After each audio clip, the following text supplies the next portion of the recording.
राजा जनक ने सीता स्वयंवर में राजा दशरथ को निमंत्रण क्यों नहीं भेजा?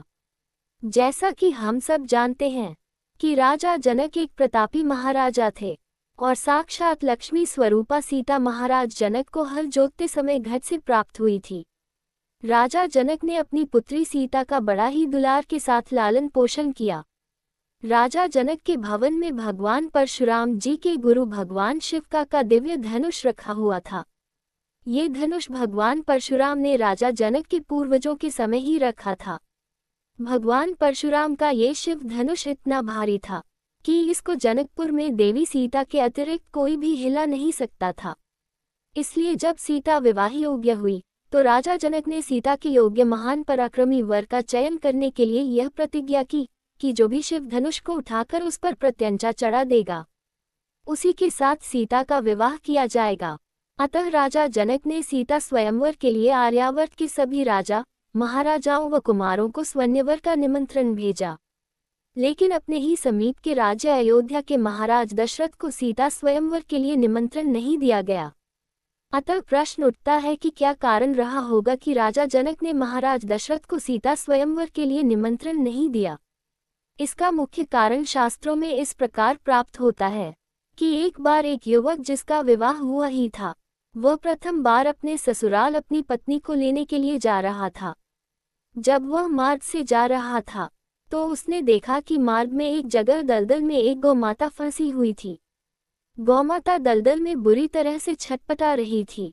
युवक को देखकर गौमाता ने उससे प्रार्थना की कि हे पथिक, मुझे इस दलदल से निकालने का प्रयास करो।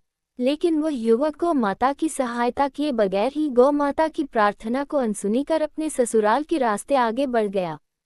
जब उसने गौमाता की प्रार्थना स्वीकार नहीं की तो गौमाता दुखी होकर उसे श्राप देती है कि तुम जिसके लिए यहाँ से प्रस्थान कर रहे हो, जब उसे तुम देखोगे तो आंखों से अंधे हो जाओगे। इस प्रकार जब वह युवक अपने ससुराल के मुख्य द्वार पर पहुंचा, लेकिन वह द्वार के बाहर ही मुंह ढक करके बैठ गया। ससुराल के लोगों द्वारा बार बार प्रार्थना करने पर भी उसने अपना चेहरा किसी को नहीं दिखाया और न ही वह भवन के अंदर गया। अंत में जब उसकी पत्नी उसके पास आए और कहने लगी कि हे स्वामी, क्या कारण है कि तुम भवन के अंदर नहीं आ रहे हो, ना ही अपना चेहरा किसी को दिखा रहे हो, तब उसने कहा कि मैं अगर तुम्हारा चेहरा देख लूंगा तो मैं आंखों से अंधा हो जाऊंगा, इसलिए मैं तुम्हें नहीं देख सकता। इतना कहने पर उसकी पत्नी बोली कि स्वामी, आप निश्चिंत रहिए, मैं पतिव्रता स्त्री हूँ, अपने तब्बल के द्वारा तुम्हें न्याय अवश्य दिलाऊंगी। ऐसा विश्वास दिलाने पर जब उस युवक ने अपनी पत्नी का चेहरा देखा, देखते ही वह अपनी आंखों से अंधा हो गया। जब वह आंखों से अंधा हो गया तो उसकी पत्नी उसे अपने राजा जनक के दरबार में लेकर पहुंची। उसने राजा जनक को सारा वृतांत कह सुनाया। वह राजा जनक से प्रार्थना करने लगी कि हे प्रभु, ऐसा यत्न कीजिए जिससे मेरे पति की आंखों की ज्योति लौट आए।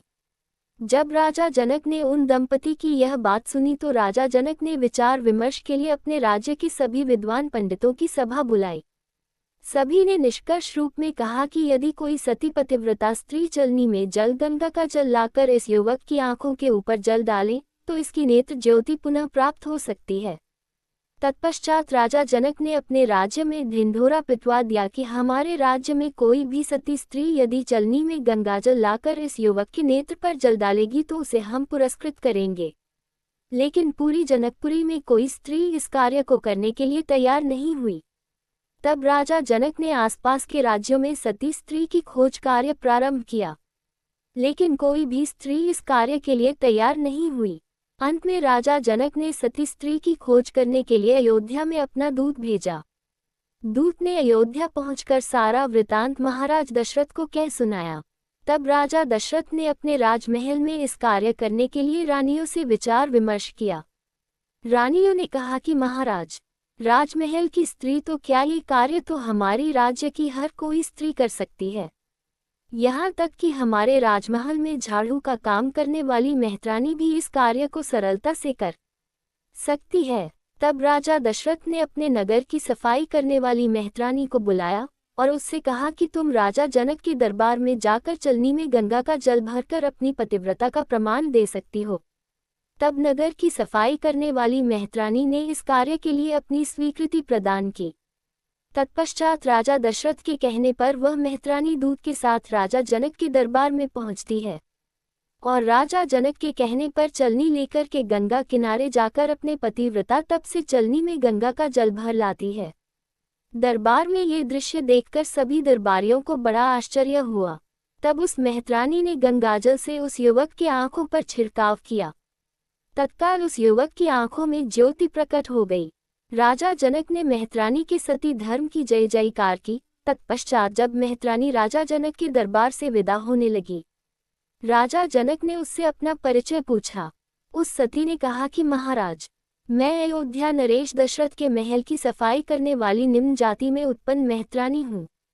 इस प्रकार राजा जनक को बड़ा आश्चर्य हुआ और उस सती मेहतरानी की भूरी भूरी प्रशंसा करके उपहार आदि से उसका सम्मान करते हुए वहां से विदा किया। उसके जाने के बाद राजा जनक ने मन में विचार किया कि अयोध्या नगरी में एक निम्न जाति में उत्पन्न स्त्री भी पतिव्रता धर्म का पालन करके सती है। इसी क्रम में जब राजा जनक सीता स्वयंवर के लिए आर्यावर्त के सभी राजा महाराजाओं को स्वयंवर का निमंत्रण भेज रहे थे, किंतु राजा दशरथ को सीता स्वयंवर का निमंत्रण इसलिए नहीं भेजा क्योंकि उनको ये घटना याद थी। अतः राजा जनक को संदेह था कि कहीं राजा दशरथ स्वयं नहीं आकर किसी निम्न जाति के व्यक्ति को सीता स्वयंवर में नहीं भेज दे और मेरी पुत्री सीता का विवाह किसी निम्न कुल में हो जाए।